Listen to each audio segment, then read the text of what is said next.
habla de principios del proceso contencioso administrativo. ¿Y cuáles son esos principios del proceso contencioso administrativo?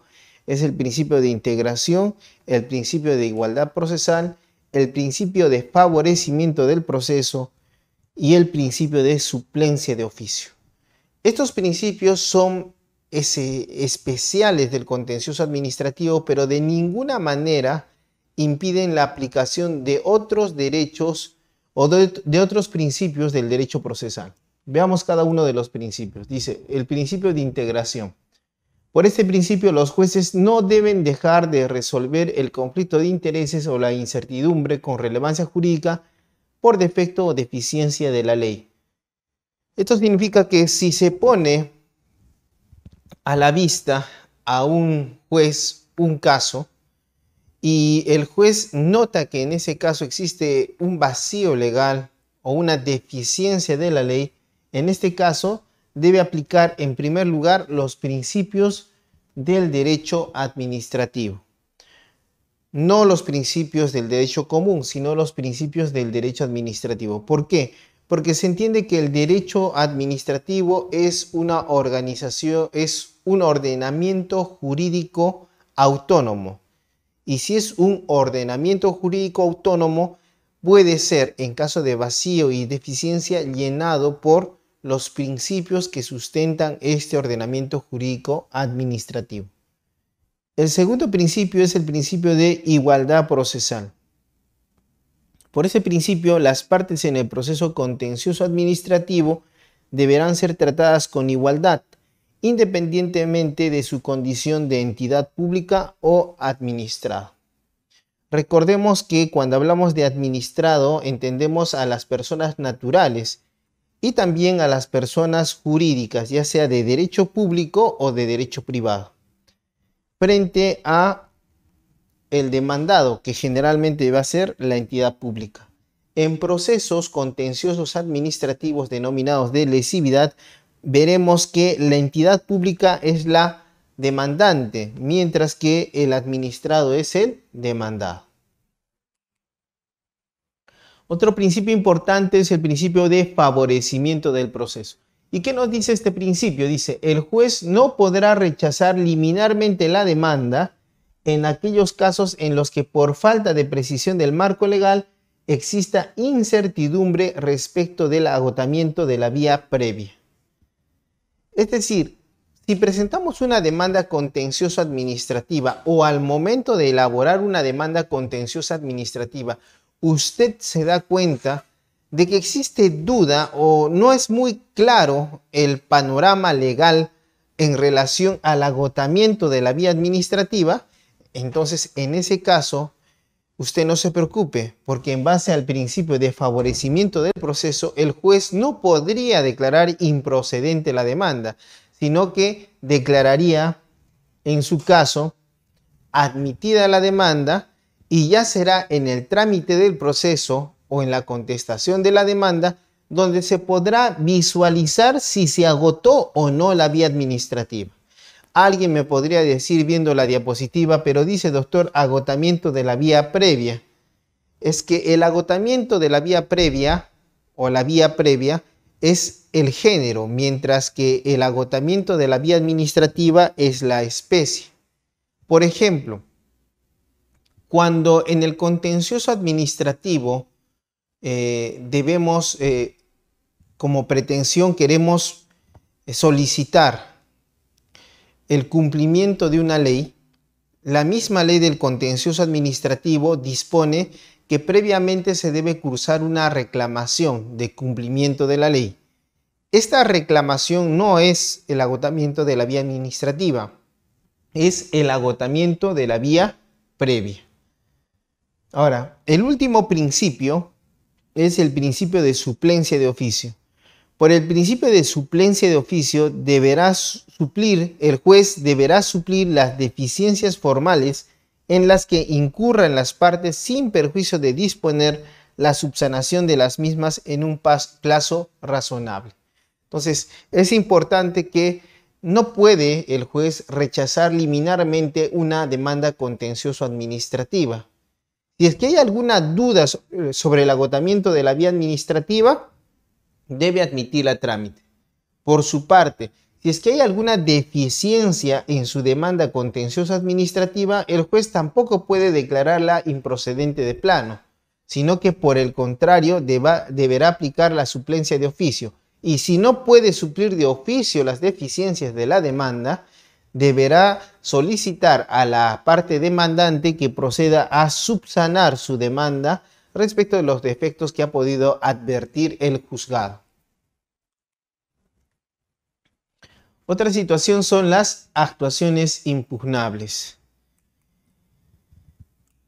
Vamos a encontrar 6 tipos de actuaciones impugnables. Dice, son impugnables en este proceso las siguientes actuaciones administrativas.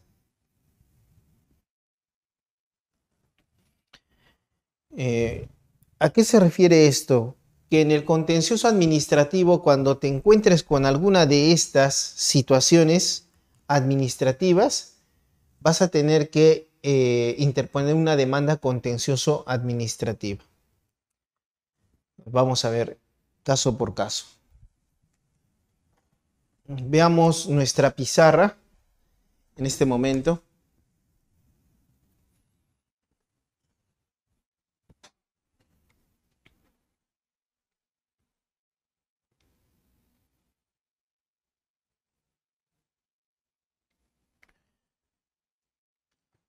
¿Qué podemos impugnar en el proceso contencioso administrativo? Esto es muy importante, establecer qué puedo impugnar en el proceso contencioso administrativo, porque si no sé qué puedo impugnar, mucho menos voy a saber si debo presentar o no una demanda contencioso administrativa. Entonces, lo que dice, en primer lugar, dice actos administrativos.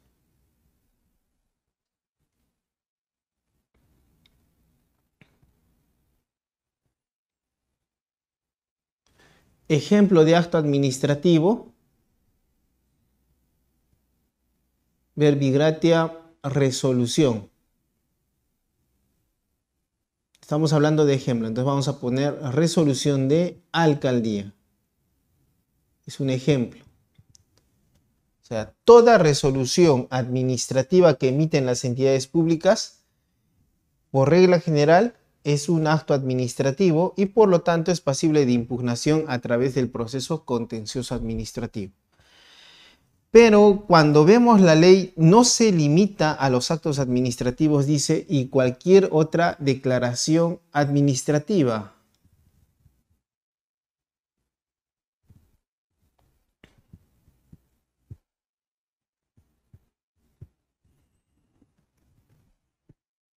Esto es importante, cualquier otra declaración administrativa. ¿Qué de otra declaración administrativa diferente al acto administrativo podríamos impugnar? Verbigratia, ejemplo, los actos de administración.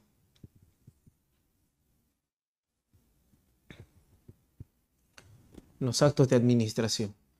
En la clase pasada hablamos un poco de los actos de administración y pusimos como ejemplos de actos de administración informes,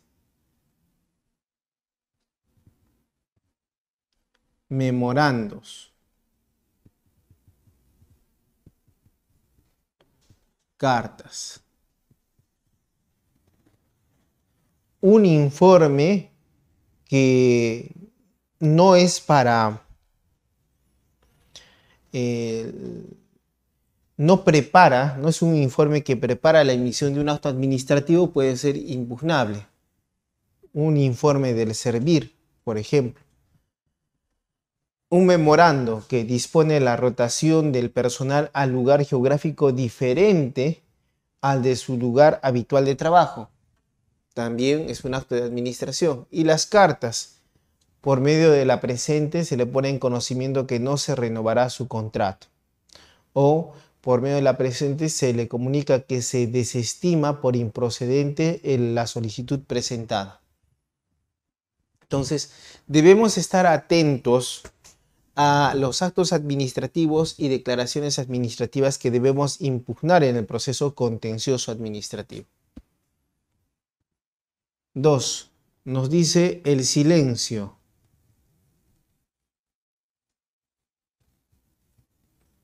Silencio administrativo.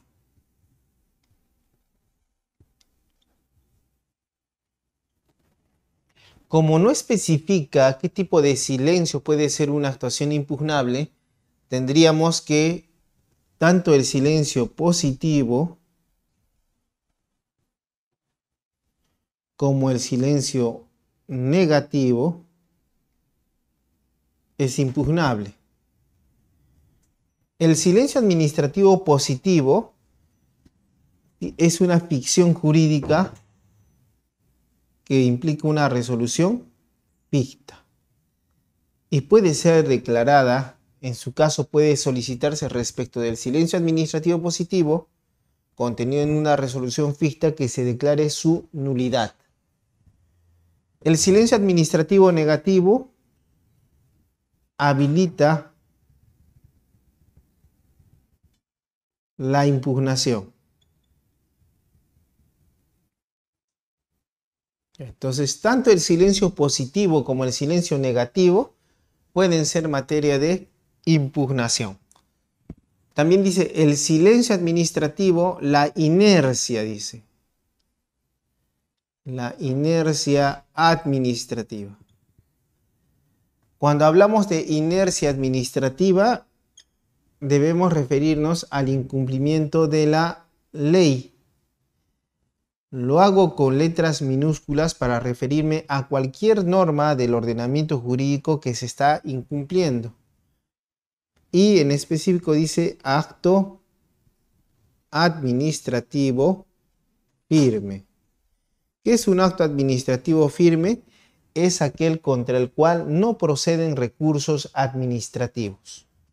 Entonces, la inercia, es decir, el incumplimiento de la ley o el incumplimiento de un acto administrativo firme, puede dar lugar a un contencioso administrativo porque la inercia administrativa es una actuación impugnable. Y dice cualquier otra omisión administrativa. Por ejemplo, en la ley de procedimiento administrativo, en la ley de jurisdicción contencioso administrativa de Venezuela, se toma como omisión administrativa la falta de prestación de un servicio público. Falta prestación servicios públicos.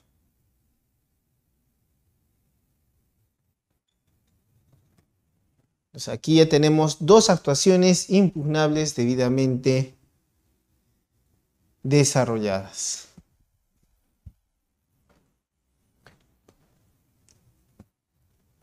¿Cuál es la tercera actuación impugnable? Dice actuaciones materiales.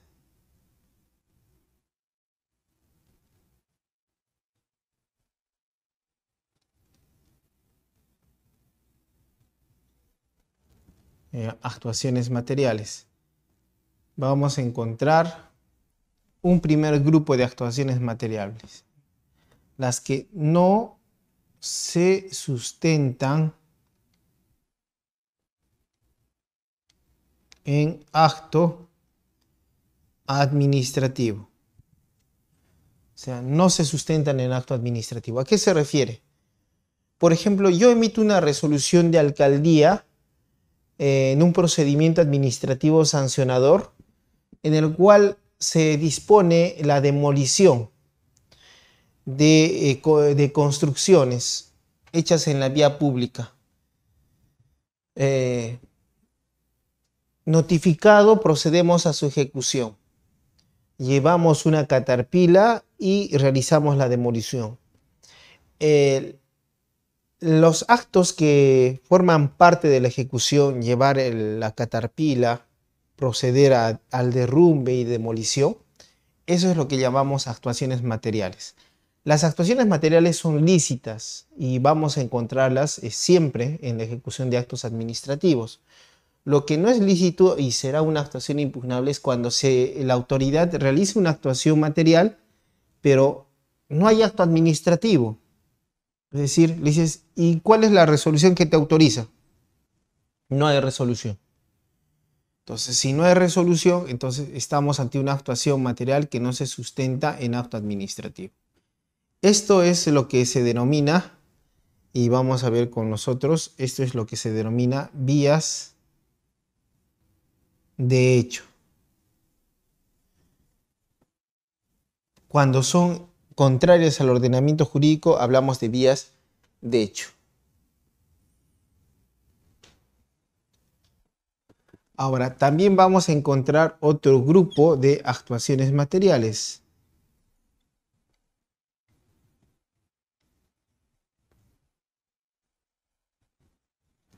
En este caso, la actuación material sí se sustenta en acto administrativo, pero afecta principios y normas en ejecución.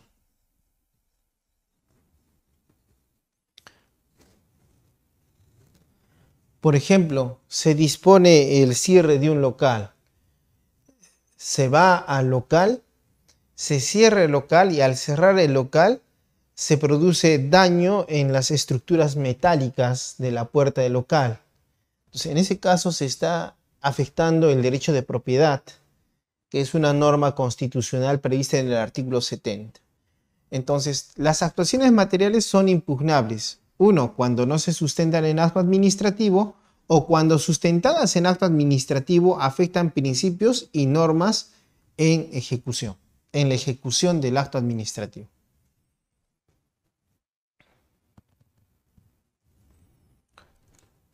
Ahora, vayamos a nuestra pizarra.